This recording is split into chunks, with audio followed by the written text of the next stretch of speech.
Ace Frehley was more than just the guitarist of Kiss. He was the heart and soul of their sound. His space-themed persona, wild energy, and sharp guitar style helped make Kiss one of the biggest rock bands of the 1970s. But behind the lights, makeup, and fame, there were deep problems that grew for decades. In his later years, Ace finally spoke about what really happened, how the band he helped create became something he could no longer recognize. In his last interviews, Ace talked with a tone of peace but also pain. He said he had been left out of the band's final show at Madison Square Garden, even after being promised a place on that stage. He described how just days before the concert, his invitation was taken away. "They made a promise," he said quietly, and then broke it themselves. It was a final wound that showed how much distance had grown between him and the people he once called brothers. For Ace, the story wasn't just about being left out of a concert. It was about being pushed aside from the very legacy he helped to build. He said Paul Stanley told him directly, "If Ace and Peter go on stage, the band will become piss." It was a cruel remark, but one that revealed how deep the division had become. After that conversation, Ace never spoke to Paul again. He said that moment ended all hopes for any reunion, and it showed him that Kiss was no longer a family. It was a business, controlled by a few who wanted total power. For many years, Ace kept quiet because he was bound by legal agreements that prevented him from talking about what happened inside the band. But in his later years, those contracts ended, and Ace decided it was time to tell the truth. "I have nothing left to lose," he said. "They can't silence me anymore."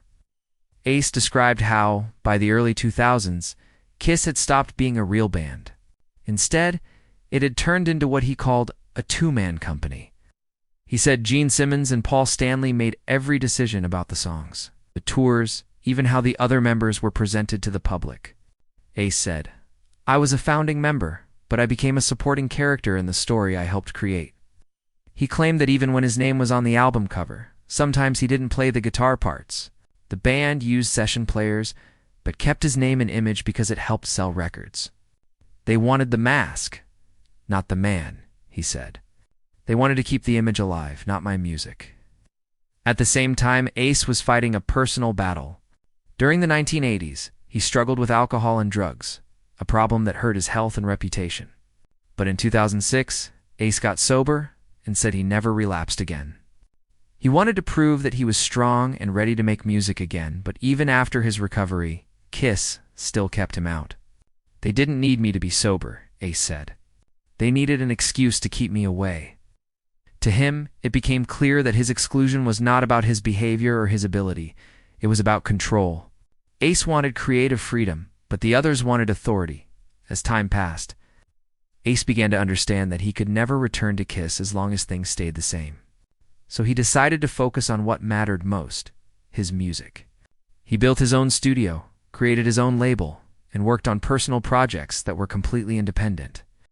His last and most meaningful project was Origins Volume 3, an album he called his final gift. It was made up of songs that had inspired him as a young guitarist. There were no managers telling him what to do, no record company setting deadlines. It was just Ace, his guitar, and his heart. Every riff, every chord, every vocal line came directly from him. The album was his way of saying goodbye, not just to Kiss, but to the stage itself. During the final months of his life, Ace's health began to decline. He suffered from fatigue, numbness in his hands, and headaches, but he continued recording. Even from his hospital bed, he called his sound engineer to discuss small details: the sound of a solo, the tone of an amplifier, the level of a vocal. "I need to finish it," he said. Before everything ends, it was clear that music was more than a job to him. It was his life. The studio accident that led to his hospitalization happened while he was recording one of the final tracks. He fell, suffered a head injury, and was rushed to the hospital. Though he recovered enough to talk and plan, his condition soon worsened again. On October 16, 2025, Ace Frehley passed away, leaving behind unfinished mixes, personal letters, and hours of recordings that would later be completed according to his own notes in the wake of his death. His family and fans mourned not only a great guitarist, but a man who had fought all his life to stay true to himself. His story was no longer about fame or money. It was about an artist's right to his own music. The silence he broke in his last years showed the world a truth many had guessed for decades, that KISS, behind the masks and fire, had deep cracks that fame could not hide. For Ace, the dream had started as a boy from the Bronx who just wanted to play guitar. It ended with him leaving a message to future artists: never trade your voice for someone else's control. Long before the fame and makeup, Ace Frehley was just a kid from the Bronx, born in 1951. He grew up in a working-class neighborhood filled with noise, chaos, and music. His parents weren't musicians, but they loved listening to old records rock. Blues and rhythm and blues filled the small apartment. From a young age, Ace was fascinated by the electric guitar. When he got his first one at the age of 13, he couldn't stop playing. He didn't take lessons. He didn't study theory. He just listened to his favorite bands, the Rolling Stones, Cream, and The Who, and tried to copy what he heard. I played by ear, he said. If I could hear it, I could play it. This natural style became his signature. While other guitarists focused on speed and technical skills, Ace focused on feeling on the sound that came straight from the heart. His teenage years weren't easy. He often got into trouble, skipped school, and hung around with friends who shared his love of music. They would play in garages, basements, and small clubs, dreaming of something bigger. One day, Ace saw an advertisement in a local newspaper. A new band was looking for a lead guitarist. Without thinking twice, he showed up at the audition. He was wearing 2 different colored shoes, something he hadn't even noticed until later, but that small mistake made him stand out. When he started playing, his unique sound immediately caught attention. That band later became known as Kiss. It was 1973, and Ace's life was about to change forever. In the early days, Kiss was just another struggling rock band in New York. They played small venues and lived in cheap apartments. But they had something special, an idea. Each member would have a unique stage persona. Paul Stanley became the star child. Gene Simmons became the demon. Peter Criss was the Catman. Ace Frehley became the spaceman. The concept was theatrical and risky, but it worked. The makeup, costumes, and fire effects caught everyone's attention. Still, it was Ace's guitar solos that gave Kiss its signature sound. It's a blend of heavy rock and melodic emotion that fans instantly recognized. Ace wasn't just a performer. He was also a songwriter. He wrote or co-wrote many of Kiss's classic songs, including Cold Gin, Shock Me, and Parasite. These songs showed his simple but powerful style, catchy riffs, clear melodies, and an emotional energy that made every track unforgettable. He didn't care about showing off with fast solos or complicated chords. He cared about how the song made people feel. "I don't play to impress," he once said. "I play to connect." This honesty in his playing became one of the reasons why so many young guitarists looked up to him. Musicians from Pearl Jam, Foo Fighters, and Metallica later said that Ace's tone and style inspired them to pick up the guitar, but success came with a price. As Kiss grew more popular, the tension inside the band also grew. Ace was the quiet one, often uncomfortable with fame. Gene and Paul were the planners, always thinking about business and image. They wanted control over everything, from the music to the merchandise. Ace wanted to make music that felt real. The difference in vision slowly created distance. "I wanted to play rock and roll," Ace said. They wanted to run a company. By the late 1970s, Kiss had become a global brand. Their faces were everywhere, on lunchboxes, comic books, and even pinball machines. But behind the scenes, things were falling apart.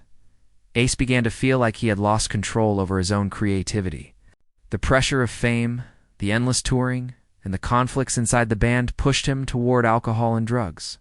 "It helped me escape," he admitted years later, "but it also made me lose myself."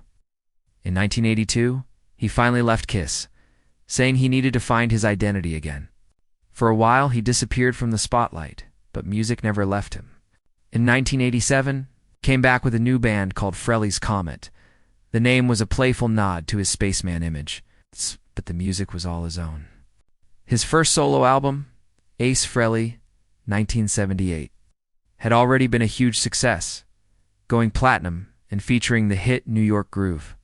That song became an anthem, upbeat, fun, and full of personality. Even without Kiss, Ace proved that his sound could stand on its own. During the next few decades, Ace continued to make music independently. Albums like Trouble Walking, Anomaly, and Spaceman showed that his creativity was still strong. He wrote what he wanted, worked with people he trusted, and played guitar with the same passion he had as a teenager. He said, "When I'm in the studio, I'm just that kid from the Bronx again." He didn't care about record sales or awards. What mattered was making music that felt honest. Unlike the massive shows and commercial campaigns of Kiss, Ace's performances were simple and raw. He often played smaller venues where he could see the faces of the fans. People loved that. They didn't come for special effects. They came to hear the sound that had inspired them. Decades earlier, Ace's life story became a lesson in persistence. He had fallen many times into addiction, depression, and disappointment, but he always got up again. In his 2011 memoir, No Regrets, he wrote about his mistakes, his recovery, and his fight to stay true to himself. He didn't hide his past or make excuses. "I've made bad choices," he wrote, "but I've also learned that you can always start over." That was Ace's real message, not just to musicians, but to anyone who has struggled to find their way. He proved that even after losing everything, you can rebuild if you stay honest about who you are. Ace Frehley's story is not just about music, it's about freedom. It's about a man who spent his life chasing the pure sound of his own guitar, even when the world tried to silence him. After leaving Kiss for the second time, Ace made a decision. He would never again let anyone else decide what he could or couldn't play. "Music is my language," he said. "No one else gets to translate it for me." That attitude defined his final years. Even as his health declined, he never stopped recording. He set up microphones in his home, tuned his guitars himself, and wrote songs that reflected his memories and experiences. His last project, Origins Volume 3, was more than an album. It was a message. Every song was a piece of his journey, from the Bronx to the biggest stages in the world. Ace worked on Origins Volume 3 quietly, without a major label or marketing team.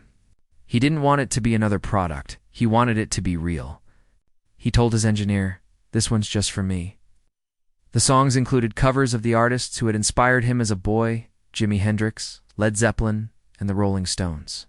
The album became a musical autobiography, a way for Ace to say thank you to the sounds that shaped him. Even as his health got worse, he refused to stop. "I'll rest when it's done," he said. Unfortunately, his condition declined faster than expected. He suffered a fall in his studio, leading to a head injury. Although he recovered enough to speak, complications later took his life. But his final recordings were completed with care by his team, exactly as he had instructed. Ace's passing shocked fans around the world. Tributes came pouring in from musicians of every generation. Many called him a true original, a guitarist who never followed trends, but created his own path. Fans remembered not only his music, but his attitude, fearless, funny, and deeply human. He wasn't perfect, but he was real, and that's what made him beloved. Gene Simmons and Paul Stanley both released short statements praising his contribution to Kiss. Though many fans felt that their relationship had never truly healed, for Ace's followers, the best way to honor him wasn't through words, but through sound, by playing his songs loud and remembering the man who played from his heart, Ace's legacy goes far beyond Kiss. He changed the way people thought about guitar heroes. He proved that emotion mattered more than perfection. Young musicians often say they started playing because of Ace's solos, not because they were complex, but because they were unforgettable. His famous song, "Shock Me," became an anthem for every outsider who wanted to break free. His simple, expressive style influenced generations of rock and metal guitarists. Mike McCready from Pearl Jam once said, "Ace made the guitar look fun. He made it look human." It's perhaps the greatest compliment a musician can receive, beyond his technical influence. Ace's story carries a deeper lesson about art and independence. For years, he was part of one of the biggest entertainment machines in the world. He saw how success can change people, how control and money can destroy creativity. Yet he also showed that there's another path, one where you choose honesty over fame. Even when he was no longer on magazine covers or big stages, Ace was happier making the music he loved. He taught fans and artists alike that real success isn't about being everywhere. It's about being true to yourself. In his final interviews, Ace spoke softly but clearly about what he wanted to be remembered for. "I just hope people know I gave it my all," he said. "Every note, every song, it came from me." That sincerity is what made him special. He didn't need fancy words or headlines. His guitar said everything for him. Even now, when you listen to New York Groove or Cold Gin, you can feel his personality, raw, confident, and full of life. It's the sound of a man who refused to be controlled. The sound of a boy from the Bronx who dreamed of the stars and actually reached them. Today, when fans look back at Kiss, they see the costumes, the makeup, the explosions, but they also remember the sound that gave it soul. That sound came from Ace Frehley. Without him, Kiss might have still been a show, but it wouldn't have had a heartbeat. His riffs built the foundation for their fame, and his attitude inspired countless others to pick up a guitar. Even after his death, his influence continues to grow. His albums are rediscovered by younger generations who find in him something rare, a reminder that music is about feeling, it's not perfection. In the end, Ace Frehley's story is both inspiring and bittersweet. He achieved what millions dream of: global fame, success, and recognition. But he also learned that these things mean nothing if you lose yourself. He spent his life finding his voice, losing it, and then finding it again. That's why his story connects with so many people, not just musicians, but anyone who has ever struggled to stay true to who they are. Ace once said, "I'm not a hero. I'm just a guy who loves playing guitar." To his fans, that's exactly what made him a hero. As the final notes of his guitar fade into history, one truth remains. Ace Frehley may have left the stage, but his music will never be silent. His story reminds us that being yourself, no matter how hard it is the greatest act of rock and roll.